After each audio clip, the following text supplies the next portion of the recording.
Well, hello, ladies and gents. Robert Sykes, KetoSavage.com, and today I've got special guest Matt Stantridge on the line. He is a dentist. He is passionate about the ketogenic, low-carb, paleo diet and lifestyle. It's been incredibly impactful to him personally and has influenced his dentistry practice. That's a tongue twister there. And it's been very transformative to his patients, his clientele base.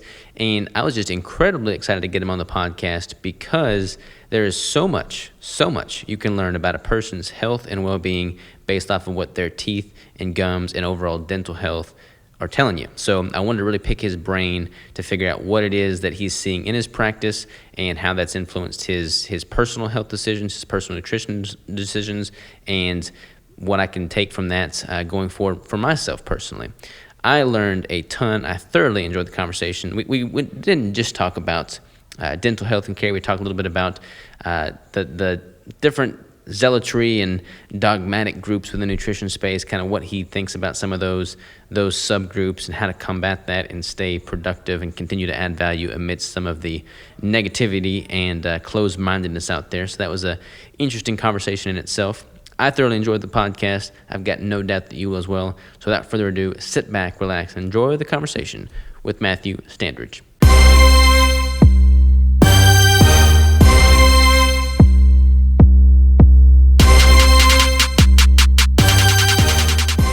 And we are live. Matt Stantridge, how are you, sir? Doing well. Thanks for having me. Hey, man. Thanks for taking the time. We're doing a back-to-back double-header podcast here. I just got done recording on yours. Now you're on mine. I feel like I've got the upper hand on you, though. I just got done talking with you, and I'm loosened up, whereas we just hit the ground running on yours. Yeah. Well, it's all right. This will be a nice little double feature for our audiences, so it's all good. It'll be good. So as we spoke of on yours, we don't really know that much about each other. I found you on Twitter. I just literally started following you on Instagram about 5 minutes ago.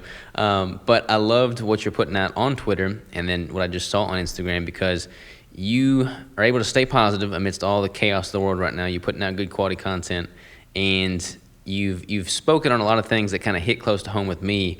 One of which being like just the zealotry thinking that is in the space right now. So I'd love to uncover a lot of these different, mentalities and thoughts and kind of see where you stand on much of it rather. But I'd love to kind of get some more backstory on you personally first.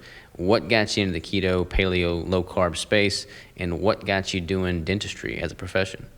Yeah. So as far as my own personal, it started off with morbid obesity. I battled morbid obesity since about the age of 5 years old.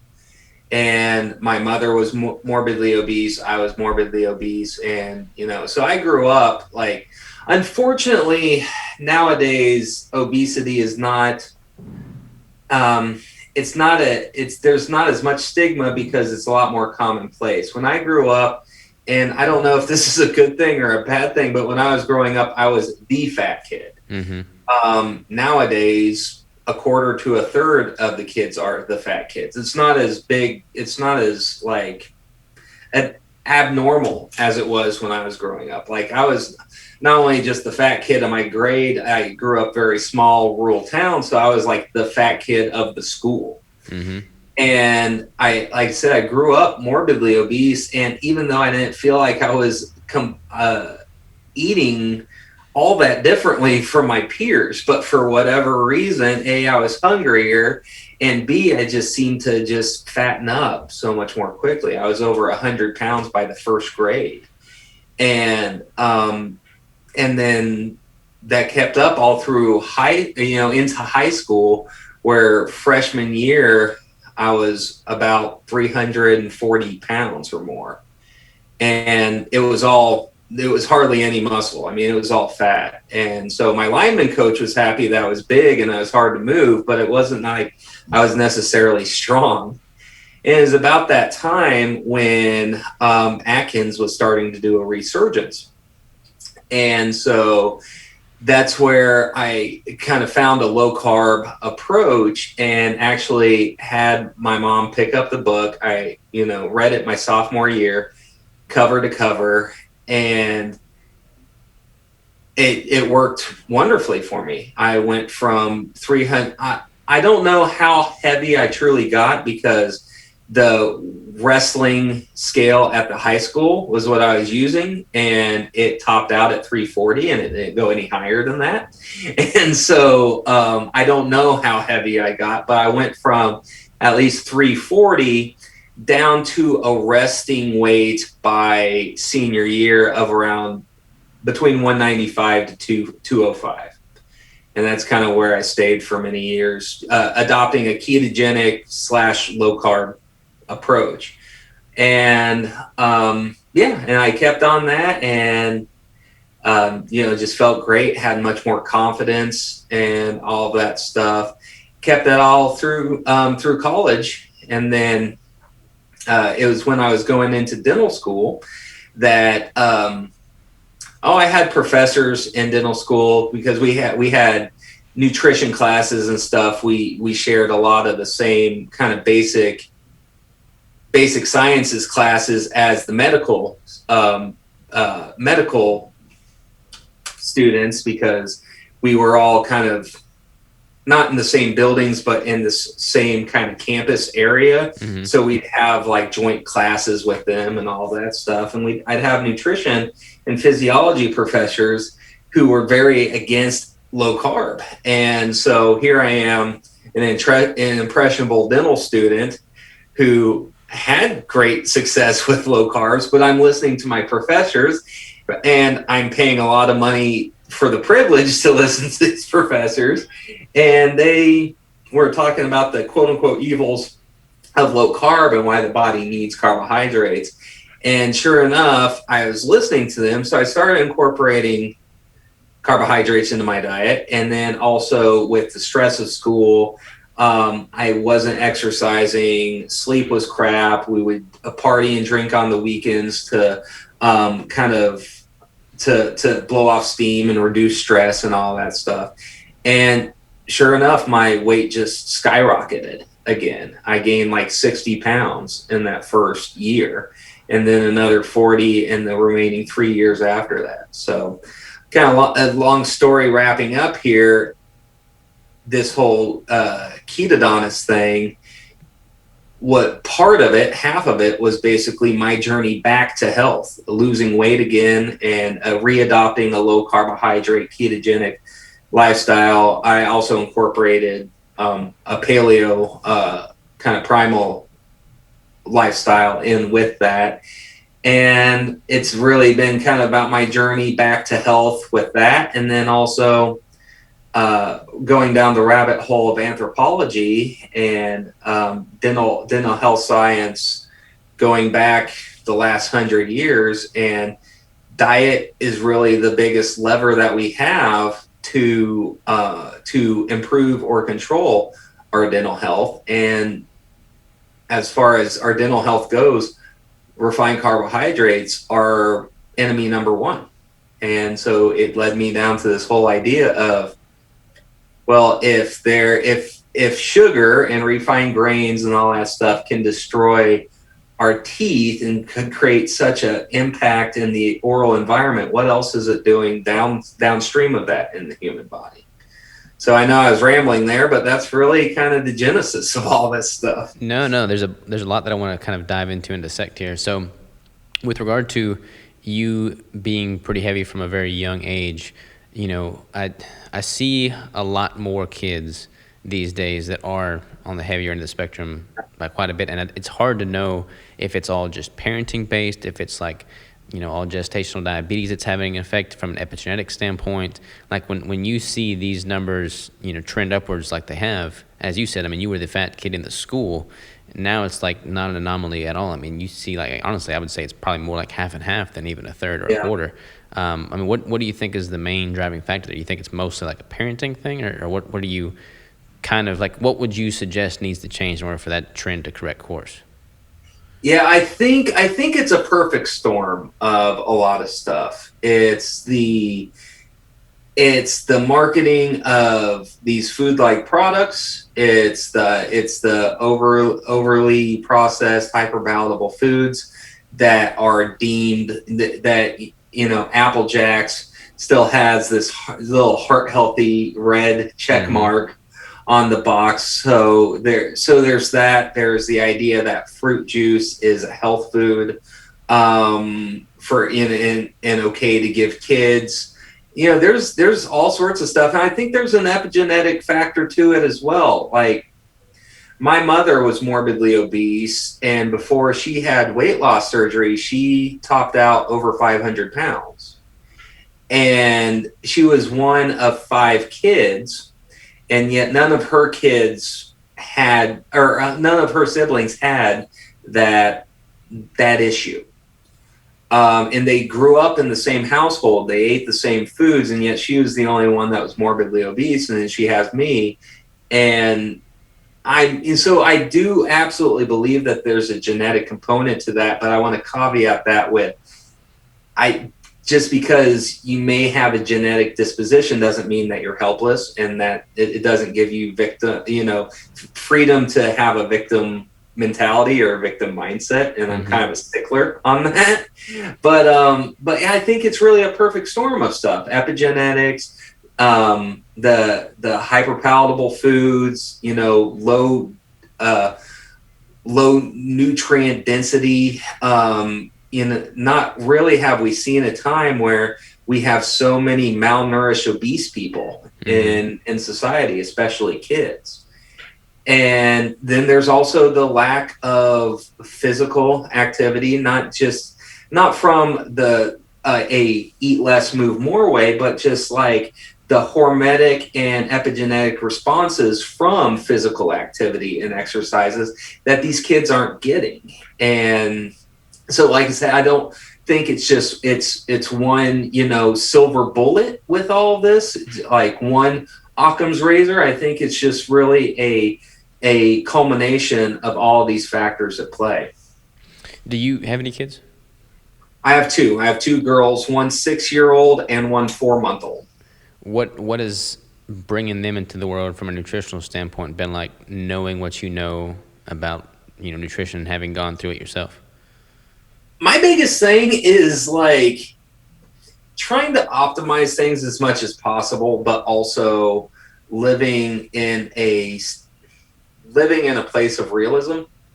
Like, in my perfect world, my kid would never have anything processed, and she would eat basically veggies and organ meats and jerky, and she would just like have a very, very nutrient dense foods, in the fact that she would have 0 processed foods. That is not realistic. I think it's an excellent thing to shoot for and a goal to strive for, but like the idea that she's not going to get any sort of candy or cake at a birthday party at school, or that her grandma isn't going to give her a treat when she's over at her grandma's house, I think that's kind of living in the clouds. And so for me, it's really going back. We had hinted on the show that we recorded before this, was that whole Pareto's principle, right? The 80-20 rule. What's the 20% that's going 20% of effort that's going to get 80% of the results? And for us, it's really not keeping the sugary treats and refined snacks and stuff at the house. Her breakfast, my 6-year-old's breakfast, is the same stuff that we eat, and that's usually scrambled eggs and bacon. She might have an applesauce, maybe, or a little Greek yogurt without all the sugar and crap in it. But it's really centered around whole foods. Her diet is primarily meat and veggies and a little bit of dairy. And it's not to say that she doesn't have an ice cream when she's, at her friend's birthday party or something like that. But I think our biggest lever was just making sure that we know she's going to be exposed to this stuff. We can't be total, like, if I tried to be a nutrition Nazi as far as all that stuff goes, I would drive myself insane, but I would also drive everybody else insane as well. So let's focus on our locus of control and know that she's going to get exposed to that stuff on the outside. So we're just going to focus on what we can control inside our home. Does that make sense? Totally. I think that's realistic. I mean, I can't imagine, I don't have any kids right now myself, but I would imagine that, like, if I went about it in a way that dictated I would control everything they ever put in their mouth, I would go crazy. Like, I would legitimately not be able to stay sane. And I feel like it's just such an important thing to educate your kid as to why you want to eat these certain foods, so that they have that in their arsenal and they can hopefully make informed decisions on their own. But I feel like you've got kind of a hidden trick up your sleeve, so to speak, because you can show them pictures of people that have very poor dental health as a result of eating too much sugar and candy, and that would be pretty motivated to not eat too much sugar and candy. You know, it's funny because earlier today, before when I was working here at the office, just getting some administrative stuff done and doing some treatment planning, I'm sitting here at my computer and I have all these pictures up of cases that I've documented. And I'm working up treatment plans for these folks to get them kind of back on the road of health and get them rehabilitated.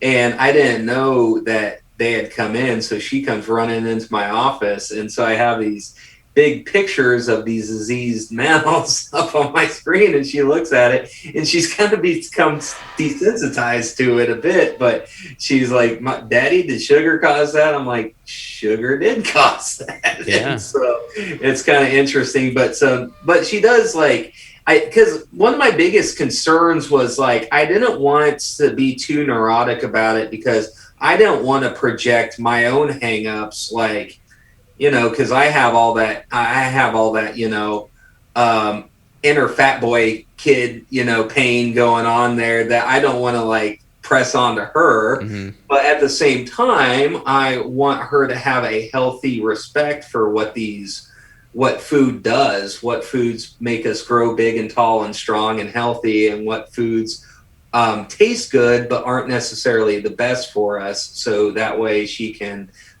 start to learn a respect and a balance of those things. Totally. Well, you've got a very interesting profession because, you know, we talked earlier on your show about how I'm working with a ton of clientele and I can work with their macros and figure out what works, what doesn't work.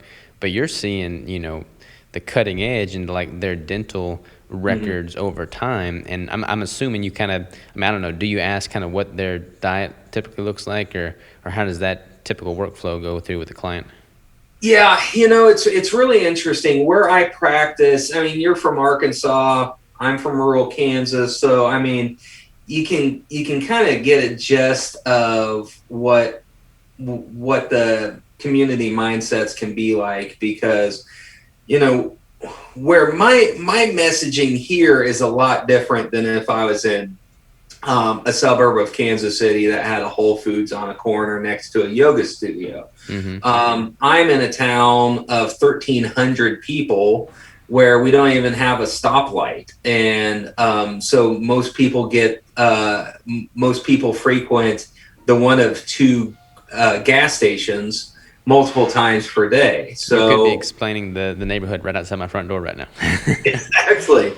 And so my messaging can't be as hoity-toity. It can't be as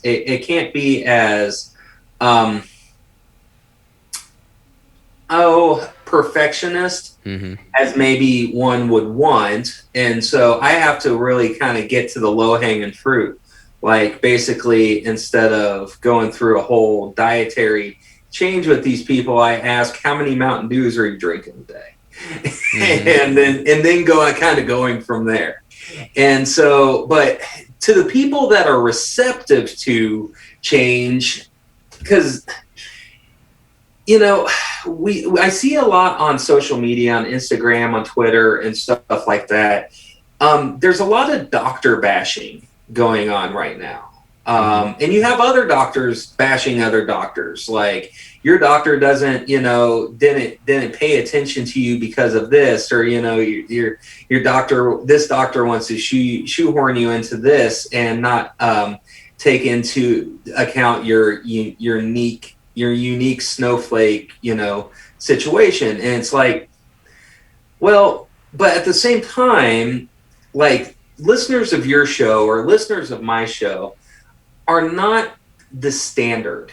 Like, they're on a whole different level. If somebody's taking time out of their busy schedule to listen to a health and wellness or nutrition or lifestyle podcast, they're in like the top 1%. Yeah, totally. as far as the vast majority of people, they talk about these doctors peddling pills, but the 99% of the patients that come in just want a pill. Mm-hmm.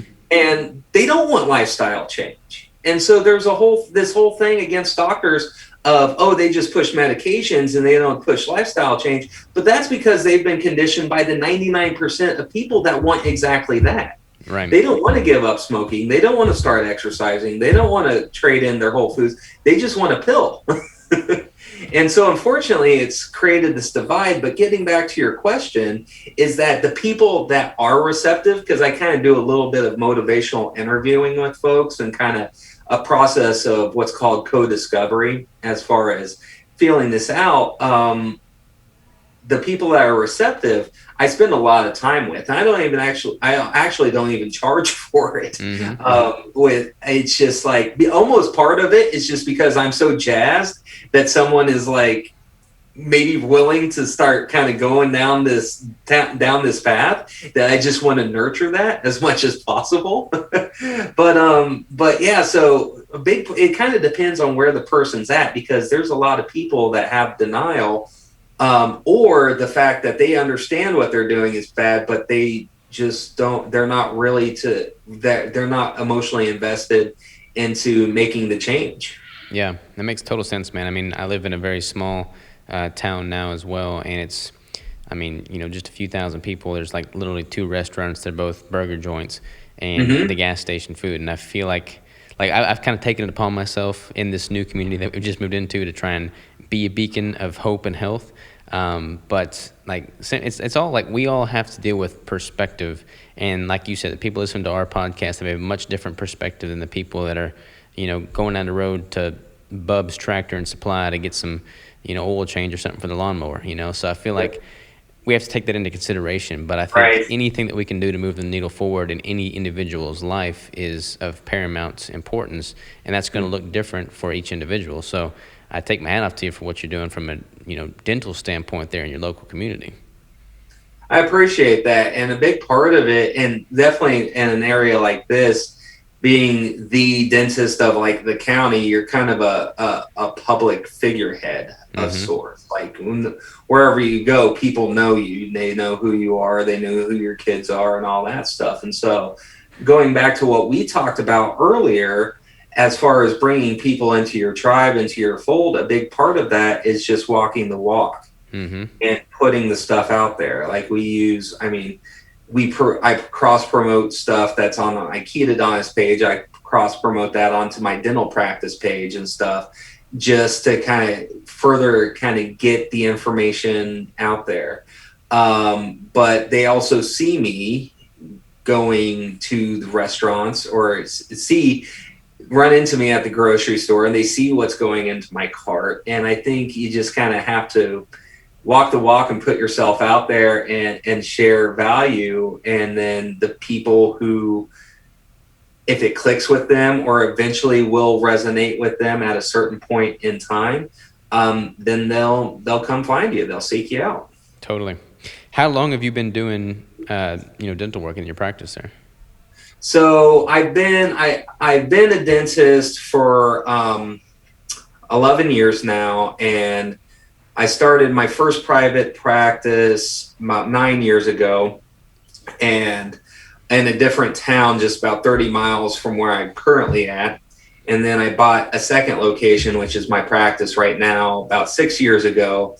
And then I ended up about 4 years ago merging the two together, merging records and just into one location. So that's what we've been doing for about the last 4 years. Are you able to like pick up on pattern recognition and seeing all these, dental x-ray scans of the same individual over, 11 years time, if you've had clients for that long, kind of knowing what their eating and food patterns are like, what the trend lines are shaping up to after years and years and years compounding on itself? To some extent, yes. A big part of it is, so when I say as far as cavities go, like basically carbohydrates are enemy number one. There are other things that factor into that, as far as pH balance of the mouth. There is, some nutritional deficiencies like vitamin D, vitamin K2, stuff like that. There's also saliva quantity and quality changes that happens as not only as we get older, but then as people get on medications. And so it can be very, very multifactorial. But what I find interesting is when I can detect when there has been a change, even though the person didn't report any changes. Like every year we have a health history update, and oftentimes they won't report a change. And yet I'm seeing something different in the x-rays, or we do 3D scans of the mouth and the teeth and the bite and all that stuff. And over time we can overlay those scans together and track changes that way. And so that's really been very cool. It's basically a 3D replica of the mouth and the teeth and all of that. But what I find interesting is that even though somebody didn't report that they had any changes, I do see changes dentally, and then I go down this kind of motivational co-discovery process, and then sure enough, they were put on a medication about 4 months ago, and they have started battling more dry mouth. And then because of the dry mouth, they're sucking on cough drops or candies or something to try to stimulate saliva flow. But none of that was reported. I had to kind of draw that out of them, but because I did notice the changes over time. So it's a bit interesting. I think there's a genetic component to it, like a person's, how we do it is in our office, we categorize people by risk factors. So like if you went to a cardiologist and they asked you, do you drink? Do you smoke? Do you exercise? Does your family have history of diabetes or, heart disease or anything like that? What they're doing is asking you these questions to kind of categorize you about how at risk you are to suffer a cardiovascular incident, stroke, heart attack, stuff like that. And so we took that same sort of model and brought it into dental, and I basically have a series of questions and examinations that I do to kind of see where they're at as far as risk for gum disease, for cavities, for wear and tear on their teeth, for sleep apnea even, or airway, or sleep disorder breathing or airway issues. And so we started that a few years ago. And that's what's really been interesting, going down this rabbit hole of this kind of holistic dental approach coupled with nutrition, especially once I started studying evolutionary science and anthropology and evolutionary biology and that type of stuff. It's just been really interesting to see how intricate all this stuff is and how it all kind of plays together and can impact a person differently through different stages of their life. Yeah, it's interesting for me. I mean, I am not a dentist by any stretch of the imagination, obviously, but it's so impressive what you can learn about an individual just off of their teeth and their gum health and their mouth. I mean, like, you were to go way back, like from an evolutionary standpoint, kind of what they ate, you can dive into that, and then on an acute basis, what a person's livelihood is like on the day-to-day based off of their consumption. With like smoking and chewing tobacco, I would imagine that's probably just as bad, if not more so, than the carbohydrates on the dental health, I would imagine. Yeah, and so it's interesting because there's from a most foundational standpoint, there's two levels of dental health. There is the gum and the bone. That's where we have the soft tissue. We have the blood vessels, the capillaries. We have the jawbone itself. and stuff like the chewing tobacco, the smoking and stuff, very, very, very detrimental for those. Also, systemic inflammatory issues as well, I find can manifest themselves periodontally as well. And we'll get it. We can get into that a little bit more in a little bit, because I find nutrition can be a very very profound lever as far as that goes. But like as far as dentally goes, unless if the chewing tobacco is like flavored, like some of them are very high sugar. Copenhagen, even though it smells like manure, it's actually very high sugar content. And so with our dippers, if it's loaded with sugar, then they're going to be more prone to cavities and that type of stuff. And same thing with smoking. If they're smoking flavored tobaccos, Swisher Sweets, those are actually very high sugar content. And so I see more cavities with those folks as well. But the non-sugar stuff, it doesn't have nearly as much of an effect. So it even finds that even sugar from the standpoint of tobacco products, as far as tooth health and cavity goes, sugar is the biggest driver of that. See, this is super interesting, because there's definitely certain demographics in the, not so much keto low carb space, but in the fitness and health space, that are massive proponents to the fact in their minds that sugar is not evil, should not be evil, has no negative connotation with it whatsoever. And I'm just like, look, I'm not here to demonize sugar, but you can't, I mean, it seems to be doing a lot more harm than good. And if you look at dental health specifically and exclusively, like I feel like it paints a pretty clear picture. So that's my biggest beef with the whole if it fits your macros crowd and stuff like that. And we won't name names, but you and I are talking about the same people. That there's no good food or bad food and all that stuff. And they can make all the memes that they want about sugar not being a villain. But here's the thing.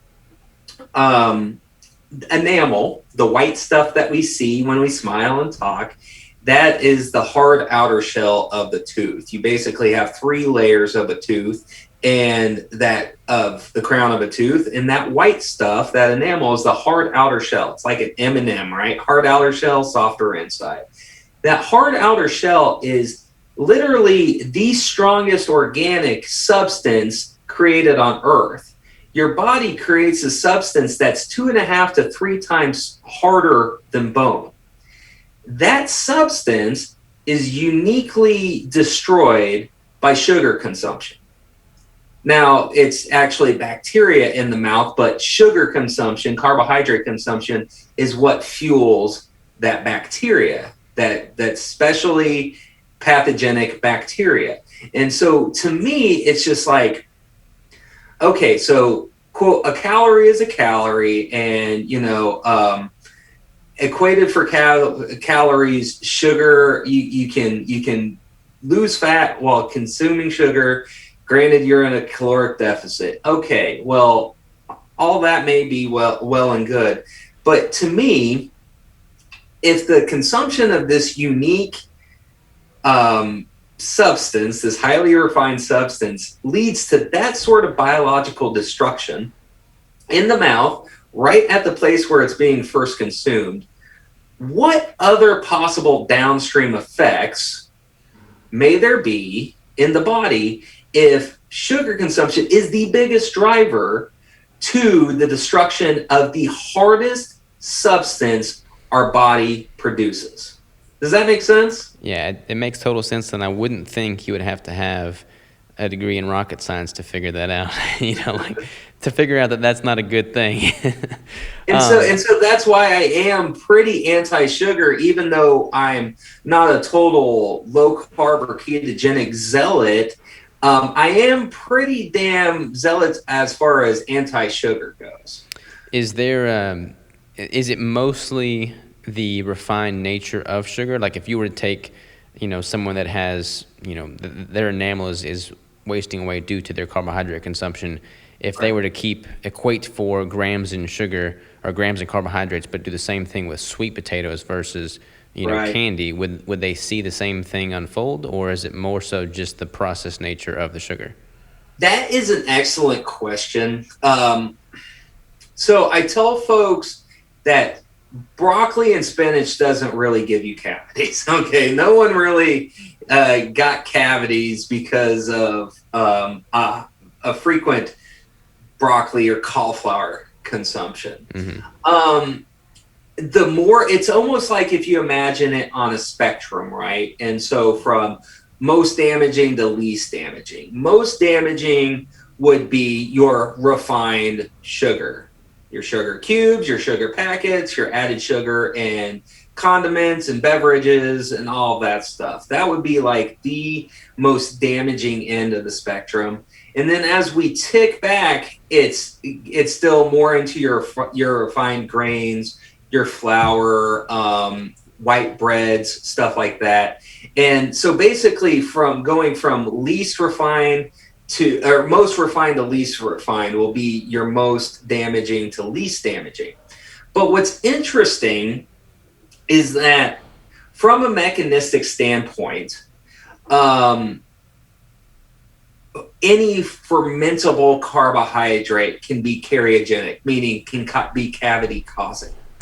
And so really it's the refinement of that is the biggest driver, because the more refined it is, the more readily available these free sugars become in the mouth as the enzyme amylase starts breaking down this food in the mouth. It creates these free sugars that are then used by plaque to create biofilm, or by bacteria to create biofilm on our teeth, which is commonly known as plaque. They consume these free sugars, and basically they defecate acid. Their byproduct is acid. So I tell folks, especially my little older kids, I tell them that the cavity bugs eat sugar and poop acid on their teeth. Yeah, and that's pretty much what they're doing. But yeah, so sugar's the worst, but still breads and grains can contribute as well. Fruits become a little less worse, but they can still damage, and especially whole fruits are going to be less damaging than like fruit juice, obviously. So and then at the far end of the least damaging spectrum, you have like your green leafy, fibrous, non-starchy vegetables and stuff. So I guess technically a person could get cavities doing that, but it's not really from a practical standpoint. The practicality is coming from the refined nature, and then also the frequent nature of things. Most listeners to this podcast will be able to totally get behind that. However, what about coffee? What's the effect of coffee consumption? All those keto coffees people are drinking, what's that doing to the teeth? That's a great question. So our pH is a big driver of oral health. It's a big driver for the mineralization of the teeth, and then also is a driver for bacterial activity in the teeth. So our oral microbiome is kind of like our gut microbiome. We're always going to have it. We always want to have it. That's one big reason that years ago I got away from recommending like Listerine or these just antiseptic mouth rinses, because we actually want and need bacteria on our mouth. But just like everything else, you have a spectrum of good bacteria and bad bacteria. And disease happens when you have this shift from good or benign bacteria to an overgrowth of the harmful bacteria, right? And so pH is a big driver in that. And that's where your coffees and teas and carbonated beverages and stuff like that come, because coffee and teas can be mildly acidic. Now, the acidity of that will vary depending on roasts and stuff like that. And then, of course, if people are putting a little extra in there, like, sugars into their coffees and stuff like that, or any other additives to that might make it even more acidic. And so I'm not as concerned, because basically to have cavities, you need sugar and or acid, you need bacteria, you need a host, which in this case is a tooth, and you need time. And so the things that we have the most control over are the amount of sugar and or acidity consumption that we have. But then we also have time. And so if somebody drinks one or two unsweetened coffees per day, or they keep it within the hours of 7 a.m. to 9 a.m. or something like that, that's not as concerning to me as someone who is consistently sipping on coffees or teas for hours throughout the day. Because our body, in a well balanced oral environment, we have a shift in pH balance throughout the day whenever we eat or drink. So imagine, like, on a pH scale of 0 to 14, neutral is at 7, right? Well, that's